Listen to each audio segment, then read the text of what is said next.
Hi, I'm Anna. And I'm Vivian. We're a mother-daughter duo who have been on a very specific journey for the last 28 years, and now it's time to bring you into the conversation. Welcome to the Pain Project podcast, where we will tackle the complexities and challenges of living with chronic pain.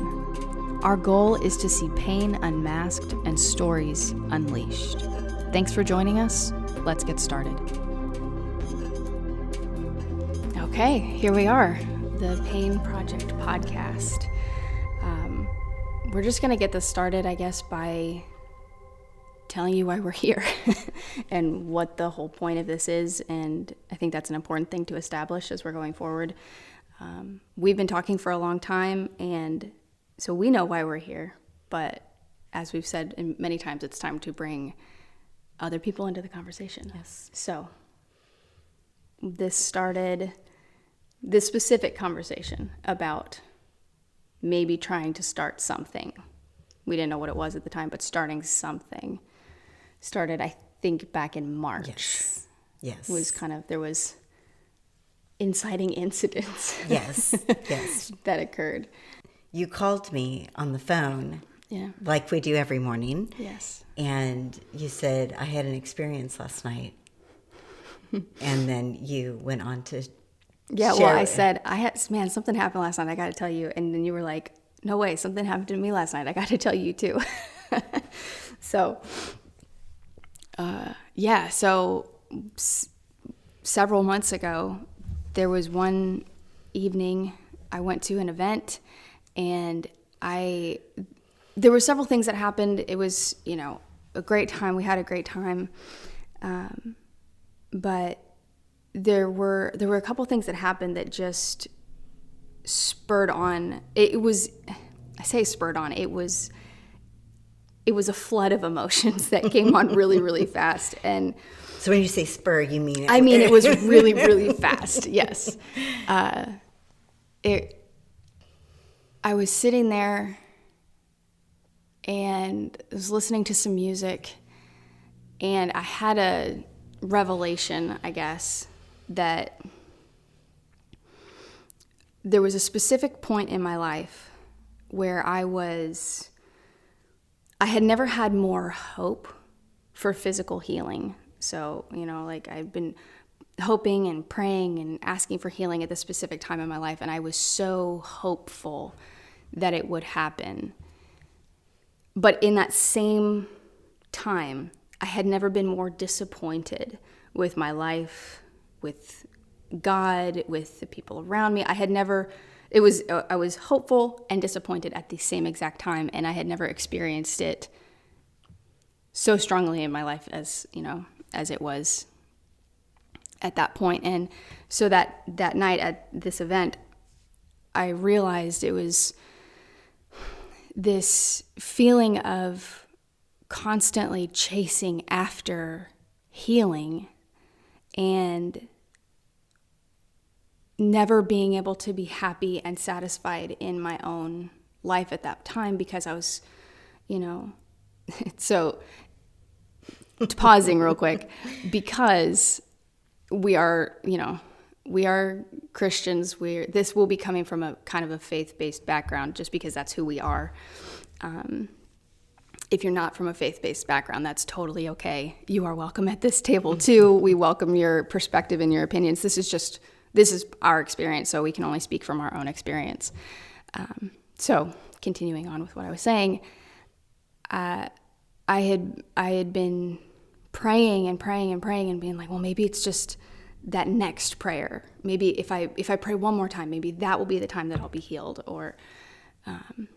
And then when I was feeling hopeless and like, man, this is never going to happen, there was a part of my brain that was like, well, you're never going to get healed now, because it was that one next prayer that you were supposed to do, but now you're giving up, and you're accepting defeat, or you don't have enough faith. You don't have enough faith, all those things. And there was just this feeling of, and I don't feel that way anymore. I've come to, move on past that constant hoping and waiting and praying for healing, and actually finding some more enjoyment in my life as a result. But that feeling was like 10 years ago. Are we talking? Yeah. That experience. Those feelings of that time in my life where I was really hopeful, but also really disappointed. Okay. Yes, that was about 10 years ago. So I don't know. That day back in March, I just felt so, I don't even know how to explain it. I felt angry. I felt really angry at just that type of teaching that had led me to believing that about myself, and it comes from a good place, like that the teaching comes from a good place of wanting to encourage people to, to pray and to hope and whatever. I understand it comes from a good place, but it led me to nothing but discontentment and frustration and anger when I wasn't healed. And I just felt so angry about other people experiencing that and realizing that I was not the only one, and I experienced it for a relatively short amount of time in comparison to some people. Some people go their entire lives looking towards that next prayer, going forward towards, trying to move forward, but being held back constantly by this belief that if they have enough faith, they'll get better. There was a lot more that goes into it, but that's kind of the gist of what happened that evening. I was overwhelmed with just, I don't know, I've only been able to describe it as just righteous anger, which I don't like saying that, but anger has been an emotion that's really hard for me to feel. And usually to me, I get hot and sweaty and I'm like, I'm so uncomfortable. But that night I was just like, no, this is, because I was not angry at the people who might have said those types of things to me. I wasn't angry at that. I was angry at the fact that people experience it. And I could not stop thinking about it. I could not stop talking about it. And after I had that moment, I came out of it and we had a great time at the rest of the event. It was great. It was awesome. But I could not shake this feeling that I had an experience that was very, very purposeful and intentional. Like it wasn't just something, I was like, oh, wow, that's, a cool thought that I just had. It was like, no, there's something systemically wrong. And I don't know what to do about that. And that was kind of, I was left with all these feelings and then no outlet. I was just like very overwhelmed with all the feelings and I just had to talk about it. So it was, late at night when I finally got home from the event and I was like, okay, I'm going to tell my mom first thing in the morning because we call each other every single morning. So yeah, call up. My mom was like, something happened last night. I got to tell you about it. So, and I told her about it and she's like, something happened to me last night. I got to tell you about it. So your turn. What happened to you? So when she's telling me about this and I'm listening to her, of course, I've had similar feelings and emotions, but not to the degree that she was having them the night before. I had a dream that night, that same evening. So I dreamt that we were in a room. It was like a conference and like a educational, inspirational kind of conference kind of thing. And this woman was standing at the front of the room and we were all sitting in school bus seats. So that just picture a school bus that seats 2 people in it. And, I don't know, we're 5-6 rows back. Vivian's in the row in front of me, and my husband, Matt, and I were in the seat behind Vivian. So the lady says to us, we're going to go 1 row at a time, and I want everybody to stand up and share with me your gift, your talent, whatever it is that you feel like you're supposed to do with your life, or, your gift, your talent. And if you know me, I'm not a fan of that question or that idea. So anyway, people are standing up and my brain is just going, and I can't think of a thing. Vivian stands up and she starts singing. And of course, if you know Vivian, she's very gifted in singing and can communicate very well with her voice in singing. And your voice in other ways as well. Sure. But in the dream, it was singing. That's fine. And then when it was, I knew I was going to be next after my husband. So I freaked out and got very scared and got underneath the seat in front of me, which is the one Vivian was in. And in the meantime, my husband is sharing his gift, which was being funny. He was telling jokes and trying to make everybody laugh, and which is he is very funny. And then while I'm under the seat comes down on top of me and starts to suffocate me. And I can't breathe, and I am having a panic attack, and I'm freaking out. So I somehow get up out of the seat and sit down and realize it's my turn. What's my gift? And the only thing that I could think that was my gift was my voice, and that I can encourage, that I can speak. Yeah. And then the dream was over. I just stood up and said that. That's all I said. So what I got out of it was, I need to use my voice. I need to use my voice to speak.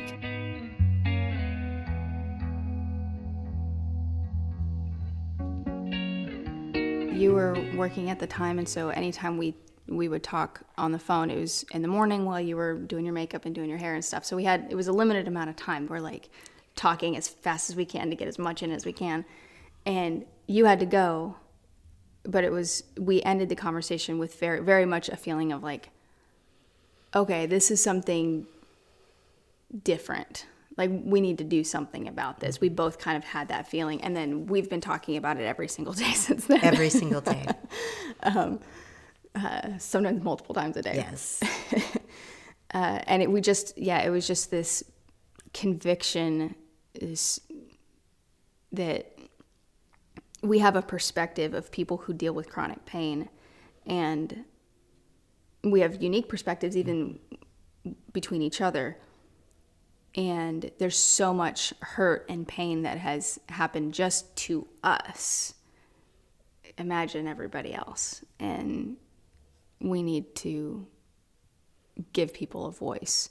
You need to be given a voice. We need to talk about this. We need to talk about chronic pain and the people who suffer with it. And it needs to be a larger conversation than, oh, I'm so sorry that you're in pain. I hope you get better soon. It needs to be something. Have you taken this? Or have you tried this? Or did you stop eating that? Right. Or, that is part of the conversation. It is. But it isn't. There are people who are suffering every day, all day long, that might not ever get better no matter what they try. Yes. And that's a big part of what we're setting out to do, is to broaden the conversation, because it goes beyond just talking to somebody and saying, and you're sharing your pain with somebody and then them saying, oh, I don't know what to do. I don't know what to say. You're in pain every single time we talk. It goes beyond trying to help somebody feel better, because we're not under the illusion that we're going to feel better. Right. And maybe it's not an illusion for some people, and I hope that for people that they do get better and they don't experience pain every day. But there is a high likelihood for a lot of people that this is our life. Yeah.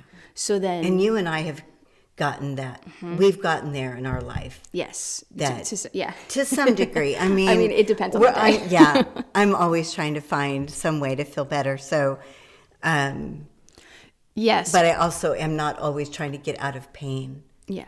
Because I just realize it's better for me to accept it than it is for me to fight it constantly.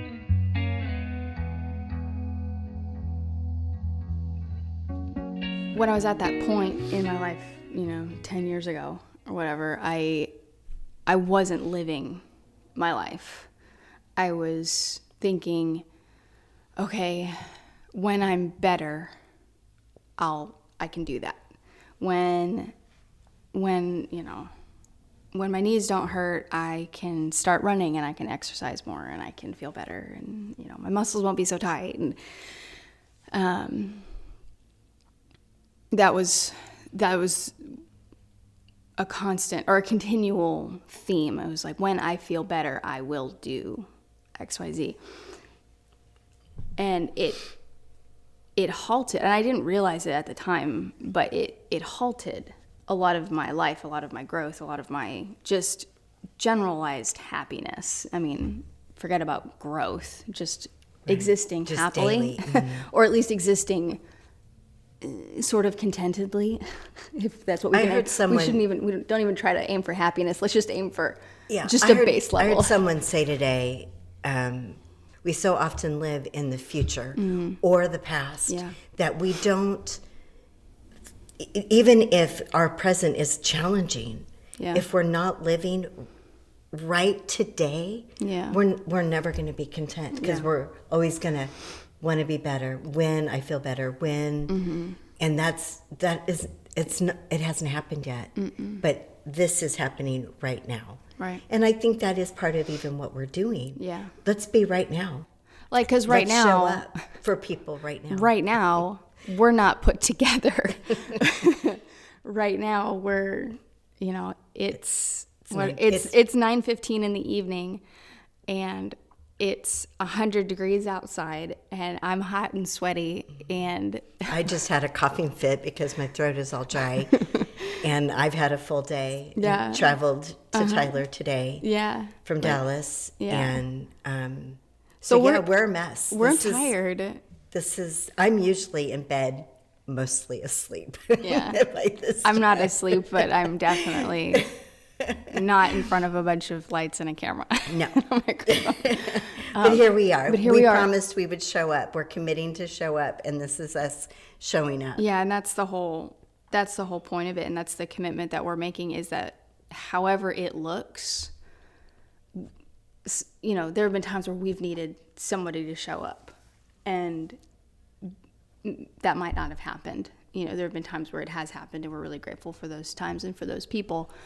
But there have been times where you've needed it and it hasn't shown up. And so that's what we're committed to. That's why we're here. That's why we're doing this whole thing, so we can show up. So I think now would be an appropriate time to, we've talked about, we deal with chronic pain, and we've kind of talked about it vaguely a little bit, but it would be helpful to actually define some things and share a little bit of our diagnoses. So yours is easier. Mine is super easy, so I'll go first. You go first. I actually have a diagnosis, which makes me really special in the chronic pain community. So I have juvenile idiopathic arthritis, I think is what it's called now. At the time, it was when I was diagnosed when I was 2. So it would have been juvenile rheumatoid arthritis, but it's been reclassified as idiopathic. Which means that they don't know where it came from or why I've got it. Yeah.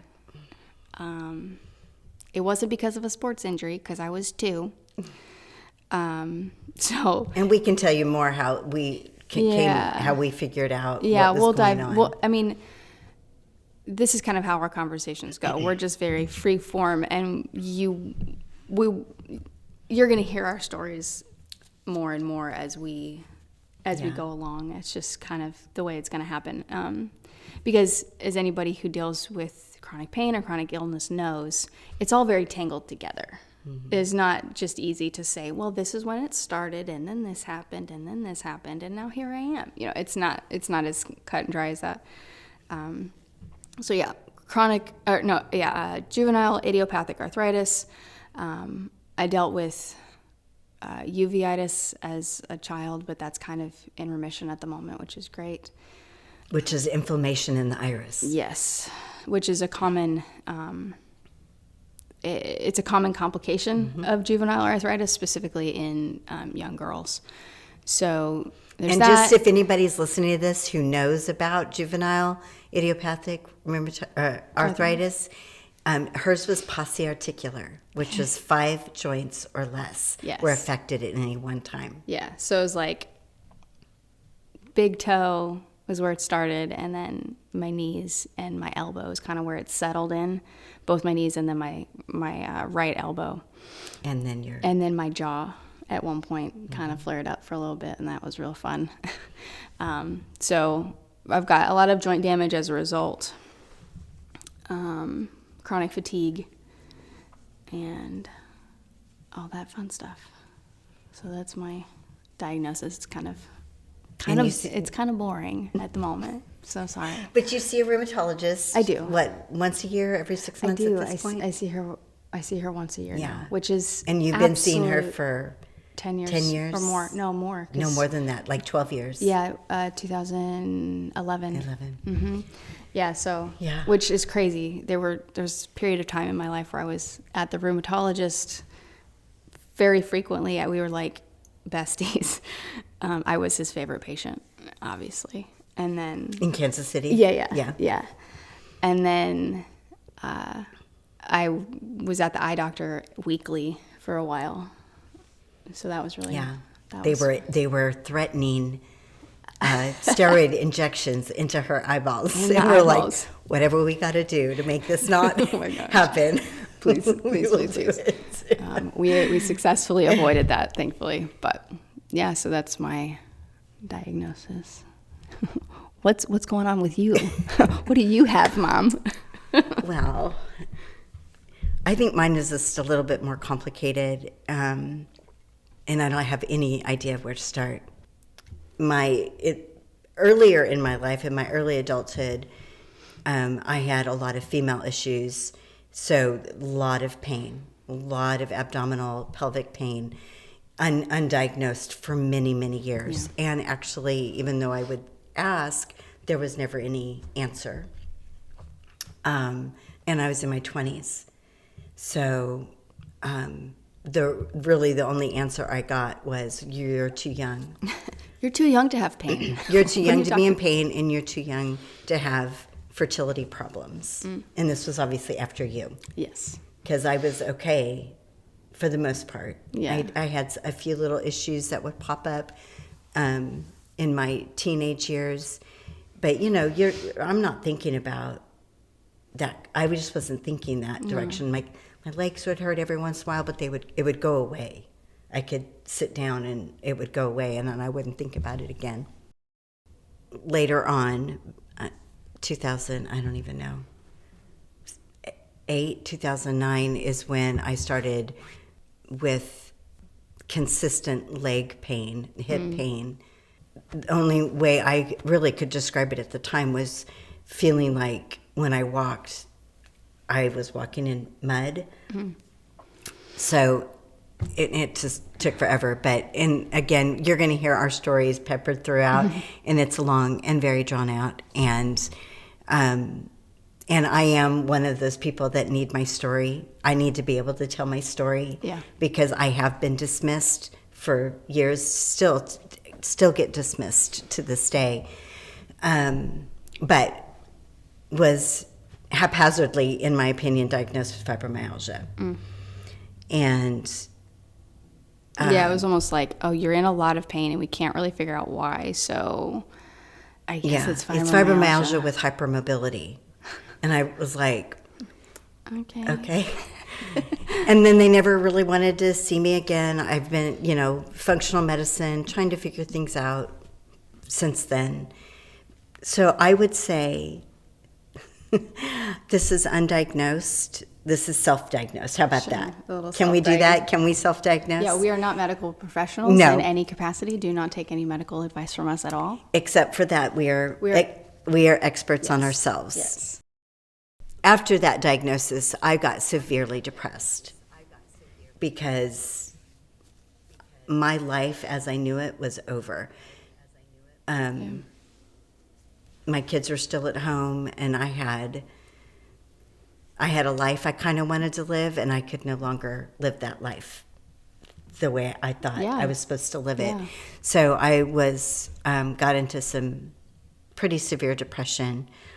I don't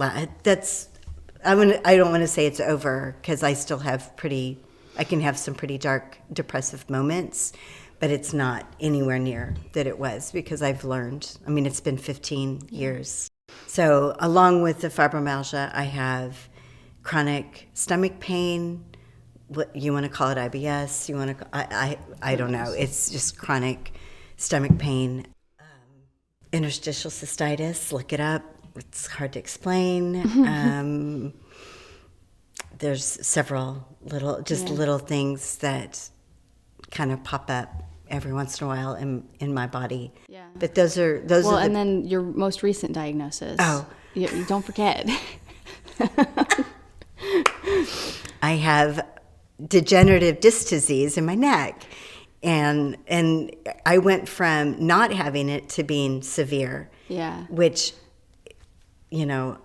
I fell through a crack somewhere along the way, and I think it got overlooked. Yeah, because I think they looked back on some X-rays or whatever. And I did. I looked back on X-rays, and I was like, oh, this has been going on for a while. Yeah. So it's like degenerative disc disease with osteoarthritis. Yeah, it's like, basically the same diagnosis. Okay. I don't know why they call it the same thing, but it's the same thing. We're still learning about that one. That's really new. And if you have degenerative disc disease or osteoarthritis, I'm sure you've heard this. It's just because you're getting older.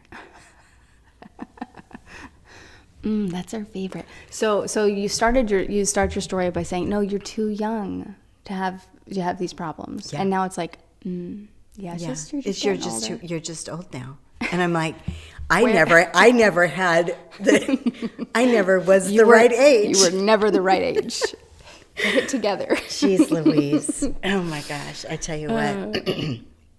Yeah. So I have a lot of, I think part of what I'm part of what I am looking for myself out of this is to learn from other people, to be able to share my story, have my voice about my own self, but also be an advocate for other people. Absolutely. And if I can do that for other people, what wasn't done for me. Yeah. And I don't blame anybody for not doing it for me. It's more of a lack of knowledge and understanding of how to be an advocate for someone who is in pain. And my favorite line is, but you don't look sick, but you look great. And it's so sweet. And it does make me feel. For a moment, it's like, okay. I'm glad I'm pleasant to look at. But then I'm like, okay, this is I don't look nice all the time, and I probably don't look nice right now either, because I'm exhausted, and I have pink on because I saw the Barbie movie today, which I would love for you to see and us to see together, and then we could do a podcast. We're going to talk about it. Anyway, I want to be an advocate for others because I know I've been there. I'm not going to say I understand everybody's situation, and I walked with you for. Well, and what I've told people as, we've been preparing for this is like, I was 2 when my whole thing started. So I couldn't advocate for myself. You had to do that. And so like all the back and forth with the doctors and like, no, I mean, again, we'll get into details probably at some point later, but you know, there was a point in time where I was on a medication and it was like, no, we need to get off of this because this is detrimental. This is really bad. Like, and actually having to kind of fight with the doctors a little bit to get me off of a medication that was doing harm. Like almost death. Like it was Right. going to kill her. It's like, no. We can't be doing that. It's like I have a life quality threatening. I have quality of life threatening diagnosis, but not a life threatening diagnosis. And the medication to try to fix my quality of life was life threatening. Yeah. Not worth it. No, and exactly. Not worth it. And so like I experienced having an advocate my whole life, and then, you know, I'm becoming I am an adult now, but you know, moving from pediatric and then going to like an actual, like a rheumatologist that mainly only sees older people, and learning to be an advocate for myself with her, which she's an excellent doctor. Like I have absolutely no problems with her. She's been excellent. But what I tell people is that I've experienced having an advocate in my health and stuff like that. I've seen, I mean, and you learned along with, I mean, you didn't have all the information, but you showed up and you were there, and you had to, you were my parent. I was your mom. You didn't really have a choice, but I read, and back then there was no internet. Yes. I was in the bookstore, Barnes and Noble, or what was the bookstore in California? Vroman's. Oh my gosh, I love that bookstore in Pasadena. And then a library, sitting in the aisles, just reading books, and whether it was regarding infertility for me or juvenile arthritis for her, and what to do, what not to do. I was just trying everything that we could. We did Juice Plus. We did all the we functional did all, medicine stuff. We did everything that we could, you know. And a whole other podcast is how expensive trying to you know, live in a healthy way is, or live in a way that helps health, whatever. That's a whole other that's a whole nother conversation. But I've experienced the positive, like having an advocate. And so as we've been talking and preparing for this and trying to form the Pain Project and all of that, that desire for other people to have advocacy, and seeing your story and the, you know, the moments where it's like, no, you needed an advocate, so you didn't have to be that for yourself in that moment, or whatever, like, or walk away and realize I couldn't be an advocate for myself. And then you just walk away with your pain and with no help. Pain and no help.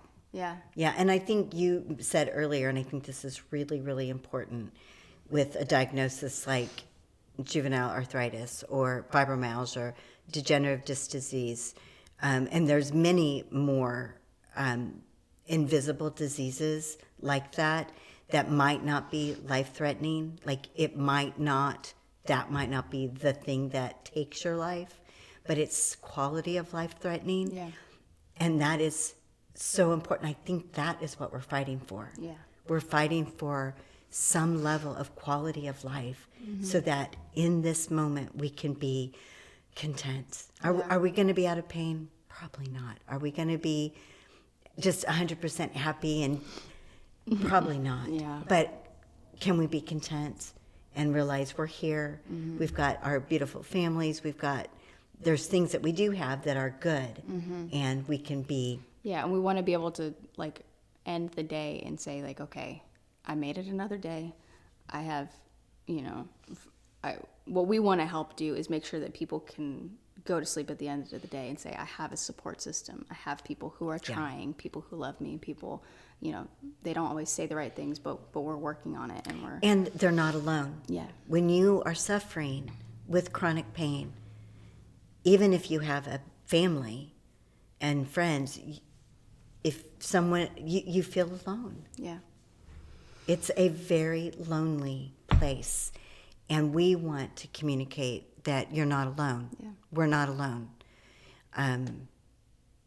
Yeah, I mean, there's a reason why we're calling it a project. It's because it's a continuously evolving thing. We have ideas about what people in the chronic pain community need based on our own needs and conversations we've had. But this is why we wanted to expand this to a larger conversation and bring other people in on it, because it's going to evolve and grow based on the needs of the community and the needs of the people that we're in contact with, just to, I don't know, see what we can do. I mean, that's all. We're just committed to showing up. We're not sure what it's going to look like, but we're showing up. So, yeah, that's the Pain Project. Yeah, it's the Pain Project.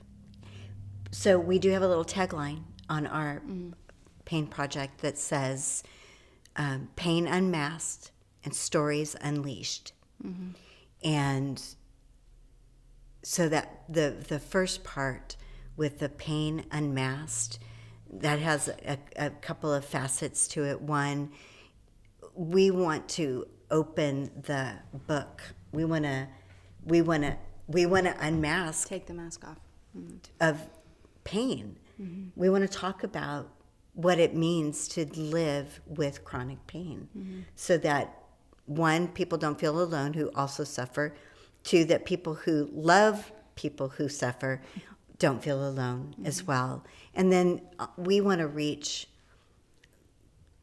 spiritual leaders and hopefully the medical field. We've got at least one interview that we're gonna be doing with some people in the medical fields. We've got some calls to make to see if we can interview some people, pastors, that kind of thing.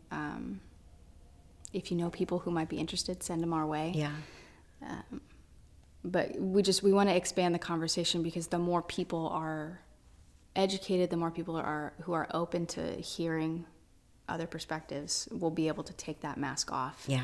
And not feel like you're walking around trying to hide this thing, or and that it's a little bit less scary. So we're unmasking the pain, the actual pain, and then we are ourselves unmasking, taking our own masks off. Yeah. And providing a platform in a community that people don't have to wear masks. Yeah. They can be real. They can be themselves, and so that's where that multifaceted on what that pain unmasked stands for. And then the second part is stories unleashed, and we've kind of already shared that just a little bit. That people who suffer with pain so often feel silenced, whether a doctor's office, a church experience, a relationship, you name it, they often feel silenced. And I know that it has been a lot of, in my experience. And I think it's very important, we think it's very important that stories, that people, not just the pain, but the people who suffer with the pain, get to be open, get to share their stories. Let's unleash it. There's a lot of freedom that comes, freedom and hope that comes with being able to have a safe place to share your story. I mean, we'll talk about this more too, but people who deal with chronic pain know the feeling of trying to start sharing your story and then all of a sudden realizing that the person you're sharing it with is not a safe person, is not a person that you want to, have the conversation with. And so having a safe place for people to be able to share those stories and know that we're all different. All of our experiences are different. Our approaches are different. Our paths, some people, there's many different ways to deal with it, but we're all dealing with it in some way. Yeah. So for sure. Yeah. Pain Unmasked and Stories Unleashed. So thank you guys. Thank you guys so much for joining the conversation, joining the table. And we're really excited to continue the conversation. Thank you for joining our conversation today. If there's something you want to add to the conversation, leave a comment, send a message, or email us at hello@thepainproject.co. If you have found this helpful or encouraging, please consider following us on social media, subscribe on YouTube, all the things. You know what to do. As always, we're so glad you're here. No matter who you are or where you're coming from, we're glad for your perspective. The table is big and there is room for everyone. Until next time.